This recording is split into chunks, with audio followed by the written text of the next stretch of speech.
Right now you're bored. Maybe you picked up your phone without thinking. Maybe you opened this video while something else was playing in the background. Maybe you just needed something, anything, to fill the silence. And here's the strange part, that feeling you were trying to escape right now. It is ancient. It is older than cities, older than writing, older than the wheel. Your ancestors felt it too, sitting in the dark with nothing but firelight and each other. But the real answer to what they did about it is far stranger than you think. Because what ancient humans did when they were bored did not just kill time. It built civilization. You live in a world designed to destroy boredom. Notification streams, feeds, music on demand, entire libraries of human knowledge at the tap of a finger. And yet, you still get bored. You still feel that dull, restless ache when nothing quite satisfies. You still find yourself staring at a ceiling, scrolling without seeing, waiting for something to click. That is not a flaw in you. That is a feature of your brain so old it predates language itself. Your brain was not built for the world you live in. It was built for a world that no longer exists. And understanding that world, really understanding it, changes everything about how you see your own mind. So go back. Go back roughly 300,000 years. You are a Homo sapiens in a small band of maybe 30 to 50 people. You live somewhere in sub-Saharan Africa. You have no Netflix, no social media, no books, no music stored anywhere but inside the people around you. You wake up, you find food, you avoid predators, you sleep. But here's what people always get wrong about that life. It was not constant action. Anthropologist Marshall Salins spent years studying modern hunter-gatherer societies. Groups like the Kungsan of the Kalahari and the Hadza of Tanzania, as close to that ancient lifestyle as we can still observe today. What he found shocked the academic world in 1966. He called hunter-gatherers the original affluent society. Not because they were rich, but because they worked, on average, only 3 to 5 hours a day to meet their survival needs. 3 to 5 hours. The rest, downtime. Rest. Social time. Empty hours with nothing specific to fill them. Your ancestors were bored regularly. Deeply, in ways you can barely imagine because you have so many escape hatches they never had. So what did they do? The first thing they did was something so simple, it almost sounds like nothing. They talked. But not the way you talk. Not quick updates and logistical messages and texts without punctuation. They told stories. Anthropologist Polly Wisner published a landmark study in 2014 tracking the conversations of the Jew-Hansi people of the Kalahari across day and night. During the day, around 70% of conversations were practical, food, resources, complaints, logistics. But at night, around the fire, something shifted. At night, over 80% of conversations became stories. Fictional journeys, tales of ancestors, stories of animals that talked and humans who transformed and spirits that moved through the world.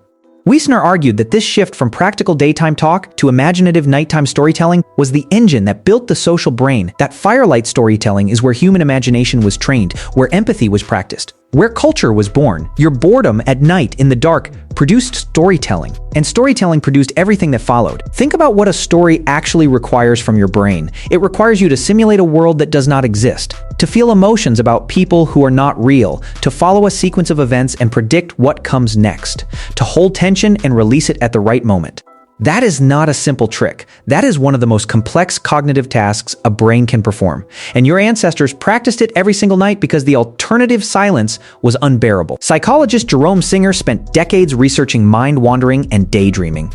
He found that the capacity for what he called positive constructive daydreaming, the kind where your mind builds imaginary worlds and plays through scenarios, is directly linked to creativity, empathy, and the ability to plan for the future. It is not wasted thought. It is rehearsal. It is your brain solving problems that have not happened yet. Your ancestors did not know any of this, but they did it anyway because boredom pushed them there. The second thing ancient humans did when boredom arrived was make things with their hands. And the evidence for this goes back much further than most people realize. The oldest known piece of art in the world is not a painting. It is a shell, a freshwater mussel shell found in Java, Indonesia, dating back roughly 540,000 years, before modern humans even existed. It was engraved with a geometric zigzag pattern by Homo erectus. Our direct ancestor, with a brain smaller than yours, picked up a shell and carved a pattern into it for no practical reason. For no practical reason. That is the crucial part. The pattern did not help catch food. It did not build shelter. It did not protect from predators. It existed because something in that ancient mind needed to make something that had not existed before. Then, around 100,000 years ago in Blombos Cave in South Africa, modern humans were mixing ochre, a red iron-rich mineral, into a paste, pressing it into shells, possibly to paint their bodies or the walls around them. They were making pigment. They were making color. Archaeologist Christopher Henshelwood, who excavated Blombos Cave, described the ochre workshop as some of the earliest evidence of complex symbolic thinking in the human record. These were not accidental marks. These were deliberate acts of creation, born from minds with time on their hands and an impulse they could not ignore. Idle hands, it turns out, do not lead to mischief. They lead to art, and this is where it gets stranger, because neuroscience has since confirmed something your ancient ancestors discovered through pure trial and error, that making things with your hands changes your brain chemistry. Occupational therapist and researcher Susie Grindrod has studied the neurological effects of craft and making. When your hands are engaged in repetitive, creative activity, carving, weaving, knitting, shaping, your brain releases dopamine and serotonin. It quiets the default mode network, the part of your brain responsible for rumination, self-criticism, and anxiety. Making things, it turns out, is one of the most effective anxiety reduction mechanisms your brain has. Your ancestors carved and painted not just to decorate, they did it because it made the darkness feel smaller. The third thing ancient humans did when the hours stretched long was play. And here, the evidence is both ancient and universal. Across every human culture ever studied, without a single exception, play exists. Games exist. Even in societies with no written language, no currency, no formal government, people made rules for competitions and followed them voluntarily. They invented reasons to win and lose. They ran races no one needed to run. They threw things at targets that did not need to be hit.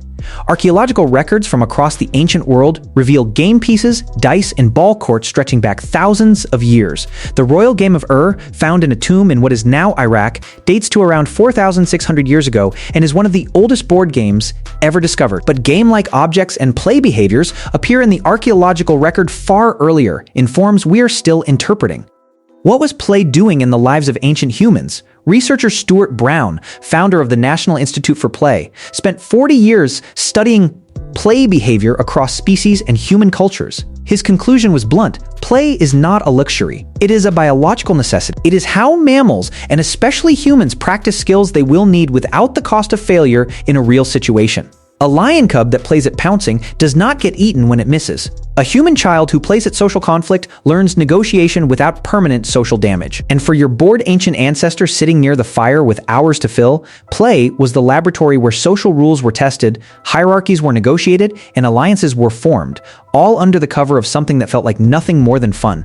Your urge to play a game when you have nothing else to do is not childish. It is 300,000 years old. The fourth thing ancient humans did, and this one is the most underestimated of all, was move. Not to get somewhere, not to accomplish a task, just to move. Dancing is documented in every known human culture, every single one, not as a performance for an audience, as a communal act done together, usually at night, usually with rhythm. Anthropologists believe dancing, drumming, and communal rhythmic movement may predate language itself. Evolutionary biologist Robin Dunbar at the University of Oxford has studied the social effects of synchronous movement, that is, moving your body in time with others. His research shows that synchronized movement, dancing, marching, rowing together, even walking side by side, triggers a release of endorphins that is as powerful as the endorphin release from laughter or even physical pain. It bonds people together at a neurological level. It creates what Dunbar calls a shared identity that transcends words. So when your ancient ancestor was bored, restless, unsettled, and the firelight was low and the night was long, they did not sit still. They got up, they moved together, and in moving together they became more than individuals. They became a group that trusted each other. The music came from the same impulse. The earliest musical instruments ever found are bone flutes, carved from vulture wing bones and mammoth ivory, dating back at least 40,000 years. Found in caves in what is now Germany. They were made and played by people who had all the same survival pressures you can imagine, and still found time to carve instruments and play them, because the alternative, silence, stillness, an unoccupied mind, was something the human brain could not tolerate for long. And this is the thing that ties it all together. Boredom is not emptiness. Boredom is pressure. Neuroscientist John Eastwood at York University has studied boredom extensively. His research defines it as a specific state where your brain is searching for something meaningful to engage with but cannot find it. It is not passivity. It is an active, uncomfortable state of wanting. And that wanting is the engine. Boredom was the pressure that pushed ancient humans to tell better stories, to carve more intricate objects, to invent new games, to create music where there was silence, to dance when they could have just sat. Every piece of human culture, every story ever written, every painting ever made, every song ever composed, every game ever invented, began with someone who had nothing to do and could not stand the feeling. You carry that same engine, but here's where the modern mirror shows something uncomfortable. For the first time in human history, you can escape boredom completely, permanently, without ever having to sit with it for even a moment. The phone is always there. The feed is always updating. The stream never ends, and researchers are beginning to see what happens when boredom is never allowed to arrive. Psychologist Sandy Mann at the University of Central Lancashire has studied the relationship between boredom and creativity. Her research found that people who were made to sit with boredom, who were given nothing to do and forced to wait, consistently generated more creative ideas afterward than people who were kept stimulated. The bored brain, forced to search for something, reaches further. It makes stranger connections. It finds the idea that was hiding behind the obvious ones. When you eliminate boredom entirely, you eliminate the pressure that produces creativity. You take away the engine that built civilization. Your ancestors had no choice but to sit with the discomfort. They had no escape hatch. And out of that discomfort came the stories, the art, the music, the games, the dances that eventually became every human culture that has ever existed. So the next time you feel that restless, dull, slightly unbearable feeling of having nothing to do before you reach for the phone, consider what your brain is actually doing. It is searching, it is reaching, it is doing exactly what 300,000 years of human brains have done in that same moment. It is about to create something. The feeling you are trying to escape right now is the same feeling that built everything you have ever loved about being human. Sit with it just for a moment. See what it makes.